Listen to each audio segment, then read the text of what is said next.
ఓం మహాగణాధిపతయే నమః. ఓం గురుభ్యో నమః. ఓం శ్రీమాత్రే నమః. అరుణాం కరుణాతరంగితాక్షీం ధృతపాశాంకుశపుష్పబాణచాపాం అనిమాదిభిరావృతాం మయూకైః అహమిత్యేవ విభావయే భవానీ.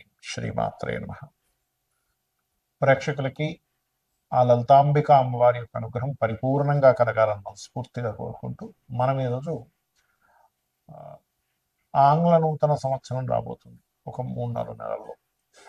దానికి చాలామంది ఏమండి న్యూ ఇయర్ నుంచి గ్రహాలు ఎలా మారుతాయి, దానివల్ల మేము కొన్ని ప్లానింగ్స్ చేసుకోవాలి అడిగినప్పుడు నేను చెప్పింది ఏమిటంటే ఇది మనకు ప్రామాణికం కాదు, మనది ఉగాది నుంచే చూసుకోవాలని చెప్పినప్పుడు, లేదండి మేము మా లైఫ్ ప్లానింగ్స్ కొన్ని ఉంటాయి, ఈ సంవత్సరం ఇలా కానీ ఇల్లు కొనాలా వద్దా, అసలు ఉద్యోగం మారచ్చా వద్దా, ఇన్వెస్ట్మెంట్ చేయాలా వద్దా, ఇలాగ వివాహం దగ్గర నుంచి ప్రతిదీ కూడా గ్రహాలు ఎంతవరకు సపోర్ట్ చేస్తున్నాయి, సపోర్ట్ చేయనప్పుడు అది కంపల్సరీ అవుతుంది. ఒక్కోసారి ఉద్యోగం మారడం కానివ్వండి, గృహం కొనుక్కోవడం కానివ్వండి, వివాహం కానివ్వండి, ఇన్వెస్ట్మెంట్ కానివ్వండి, ఏదైనా కానీ.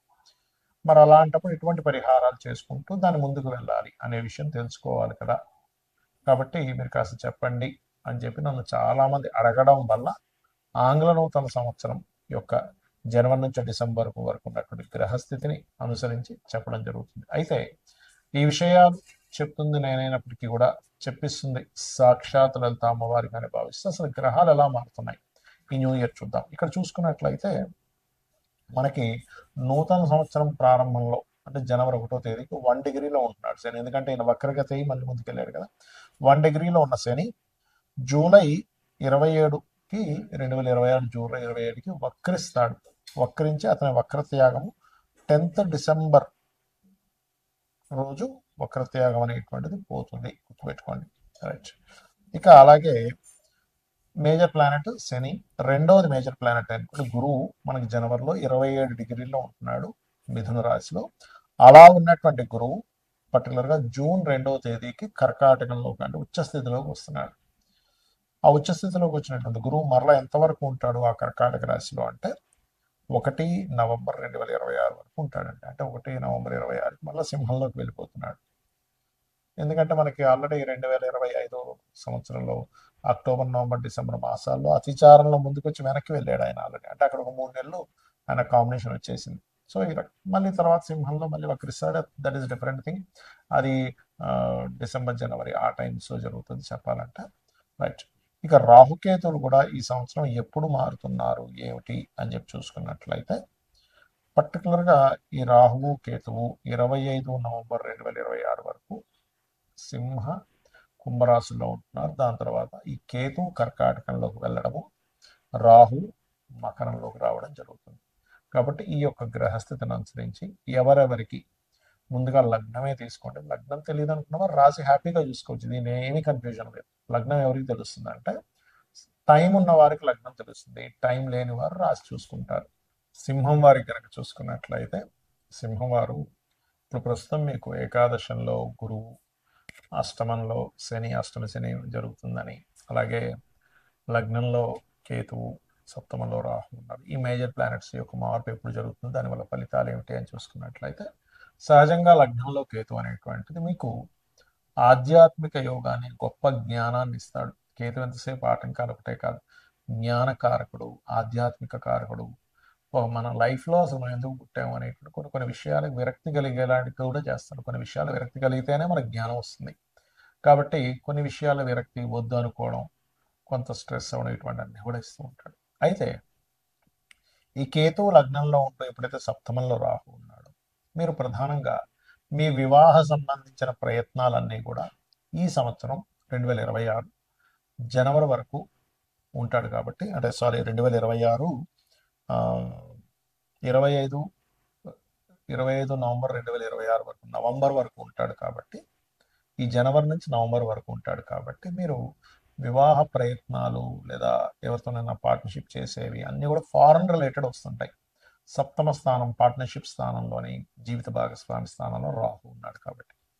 మరి ఈ యొక్క గురువు ఎప్పుడైతే మీకు లాభస్థానంలో ఉన్నంతసేపు మంచి లాభాలు, ఫైన్, సంతాన యోగాన్ని కూడా ఇవ్వడం, సంతాన అభివృద్ధి యోగాన్ని ఇవ్వడం, మంచి ప్లానింగ్ చేసుకోవడం వల్ల చక్కగా కలిసి రావడం, ఇవన్నీ గురువుల లాభంలో ఉంటూ పంచమాన్ని చూస్తున్నాడు కాబట్టి సంతానము, రాజకీయము, ప్లానింగ్ విషయంలో పర్ఫెక్ట్గా ఇస్తున్నాడు. కానీ ఇదే గురువు 2 జూన్ నుంచి 1 నవంబర్ వరకు మీ 12వ స్థానంలో సంచరిస్తుంటాడు 2026లో. 2 జూన్ నుంచి 1 నవంబర్. ఓకే, మరి ఈ సమయంలో ఎటువంటి మంచి ఫలితాలు ఇస్తాడు అంటే రుణాన్ని ఇప్పిస్తాడండి. మంచి చక్కటి ఇన్వెస్ట్మెంట్స్, పూజాది కార్యక్రమాలు, దేవతా కార్యాల్లో మీరు అనుకోకుండా కొన్నిసార్లు చూడండి, మనం ఏదైనా ఆలయానికి వెళ్తాం, వాళ్ళు సడన్గా రాండి మీరు రాండి లోపలికి అంటారు. అసలు మనం ఎటువంటి స్పెషల్ టికెట్ తీసుకుని ఎందుకు పిలిచేయడానికి, అక్కడికి ఏదో మనం సేవ చేస్తాం. అలా 12లో గురువు ఉన్నప్పుడు, 12లో గురువు 2 జూన్ నుంచి ఎప్పుడైతే వస్తున్నాడో ఇటువంటి చక్కటి ఫలితాలు కూడా మీకు ఇస్తాడు. అలాగే కొంతవరకు తాతగారు ఆస్తికి సంబంధించిన విషయంలో, తండ్రి గారి ఆస్తి విషయంలో కూడా కొన్ని ఇబ్బందులు తొలగడానికి ఈ ఫలితాలు 2 జూన్ నుంచి 12లోకి వచ్చే గురువు ఇస్తాడు. ఇక మీరు నిత్యము చేయవలసింది దత్తాత్రేయుడి యొక్క ఆరాధన చేయండి, అన్ని విధాలు బాగుంటుంది. మనం జీవితంలో ఎంతో కష్టపడుతున్నా, నిజాయితీగా న్యాయంగా ఉన్నా, ఒకరిని ఇబ్బంది పెట్టకపోయినా, ఎంతో హానెస్ట్గా ఉన్నా ఇబ్బందులు పడుతూ ఉంటాం. మనకు అర్థం కాదు ఏమిటిది, నేను ఎంతో మంచివాడిని కదా, ఎవరిని ఇబ్బంది పెట్టట్లేదు కదా, ఎంతో తెలివిగా ఉన్నాను కదా, అయినా నాకు ఎందుకు అవకాశాలు రావట్లేదు, నాకెందుకు ఇంత ఇబ్బంది ఉంటుంది అంటే మనకి జ్యోతిష్ శాస్త్రం కర్మ సిద్ధాంతం. అంటే నువ్వు ఏ కర్మనైతే చేసావో ఆ కర్మ నువ్వే అనుభవించాలి, ఇంకోటి అనుభవించేది లేదు. కొన్ని ఉంటాయి, తల్లిదండ్రులు, వంశం అనుభవిస్తూ ఉంటుంది, కొన్ని దేవతా శాపాలు, కొన్ని పిశాచ బాధలు, ఇలా కొన్ని ఉంటాయి. అయితే ఇక్కడ మనం అర్థం చేసుకోవాల్సింది, ధనం రావట్లేదు పూర్వజన్మలో ఎక్కడో ధనపరమైనటువంటి విషయాల్లో నేను సరిగ్గా దాన్ని వినియోగించుకోకపోవడమో, ఇబ్బంది పెట్టడమో, అవమానించడమో చేశాను ధనాన్ని, లేదా కుటుంబాన్ని సరిగ్గా చూసుకోలేదు, అప్పుడు ధనపరమైన ఇబ్బందులు వస్తూ ఉంటాయి. అలాగే అంటే కుటుంబ సభ్యుల్లో ముఖ్యంగా అన్నదమ్ములతో గొడవలు కానివ్వండి, పితృ అంటే తల్లిదండ్రులతో గొడవలు కానివ్వండి, లేకపోతే వివాహం అవ్వకపోవడం కానివ్వండి, పెట్టిన ఏ ఇన్వెస్ట్మెంట్ అయినా కలిసి రాకపోవడం కానివ్వండి, విదేశాలకు వెళ్ళాలని ప్రయత్నం చేస్తుంటే కుదరట్లేదు అనుకోండి, ఇలా ఏ కష్టమైనా ఒక ఎత్తు అయితే, ధనపరమైన కష్టం మరింత ఇబ్బంది. ఎందుకంటే ఇవన్నీ కూడా ధనం ఉంటే వస్తాయి, ధనంతో మూలంగా ఉంటాయి. ఎందుకంటే కుటుంబము, ధనస్థానము రెండూ కూడా చాలా బలమైనటువంటి, మంచి కుటుంబం ఉందా మనిషి హ్యాపీగా ఉంటాడు, మంచి ధన సంపాదన ఉందా హ్యాపీగా ఉంటాడు. అయితే వీటితో పాటు అనారోగ్యము, కొన్ని పిశాచ బాధలు ఇవి కూడా ఉంటాయి, ఉండవని చెప్పట్లేదు. కానీ మనం మరి ఎందుకు నిత్యము పూజలు చేస్తున్నా, లేకపోతే ఎంత చక్కగా ఉన్నా ఎందుకు మనకు అనుకున్నంత రావట్లేదు అంటే, మీరు చేసేటువంటి నిత్య పూజాది విధానంలో మనకి శాస్త్రంలో ఉంది ఏమిటంటే మంత్రము, యంత్రము, తంత్రము అంటారు. అంటే మంత్రం అంటే ఏమిటి, మీరు ఏదైతే లలిత సహస్రనామాలు చదువుతున్నారో, విష్ణు సహస్రనామాలు చక్కగా భక్తితో చేస్తున్నారు, ఏ అష్టోత్తరం, లక్ష్మీ అష్టోత్తరం ఏదైనా చేస్తున్నారు, అది మంత్రం. తంత్రము అంటే ఏ పుష్పాలు, ఏ ద్రవ్యాలతో చేస్తున్నారు. మనకి శాస్త్రంలో మన కామ్యం నెరవేరడానికి ఒక్కొక్క ద్రవ్యం చెప్పారు. కొంతమంది అక్షింతలతో చేస్తే, మరి కొంతమంది ఎర్రటి పుష్పాలతో చేయండి, లేకపోతే ఫలానా పదార్థాలతో హోమం చేయండి, మీకు శత్రు బాధలు ఉన్నాయంటే ఇలాగా మిరపకాయలతో చేయండి, లేకపోతే మిరియాలతో చేయండి అని చెప్తూ ఉంటారు. అది ద్రవ్యం. సో తాంత్రికం అంటే అది. ఇక యంత్రము ఎంత గొప్పదంటే, మనకి మన యొక్క కర్మని కంట్రోల్ చేసేది ఉంటుంది. అయితే మనకి మార్కెట్లో కామన్గా ఇలాంటి యంత్రాలు మనకి చక్కగా లభిస్తుంటాయి, తెచ్చుకుంటారు, పూజించుకుంటుంటారు.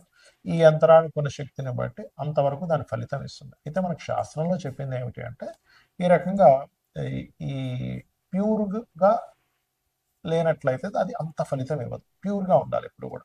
మనకి ఎనీ ప్రోడక్ట్ చూడండి, అది ప్యూర్గా ఉందా లేదా, అది ఎంతవరకు బలం చూపిస్తుంది అని చూస్తూ ఉంటాం కదా. ప్యూరిటీకి ఎక్కువ నాణ్యత, ఎక్కువ కాలం మనడము, దాని ఎనర్జీ ఎక్కువగా ఉండడం జరుగుతుంది, మన అందరికీ తెలుసు. ఆర్గానిక్ ఫుడ్ కానివ్వండి, మనం వాడే ఏ వస్తువు అయినా కానీ, ఒక లెదర్ బ్యాగ్ కానివ్వండి కదా. అలాగే శాస్త్రంలో వెరీ క్లియర్గా ఇలా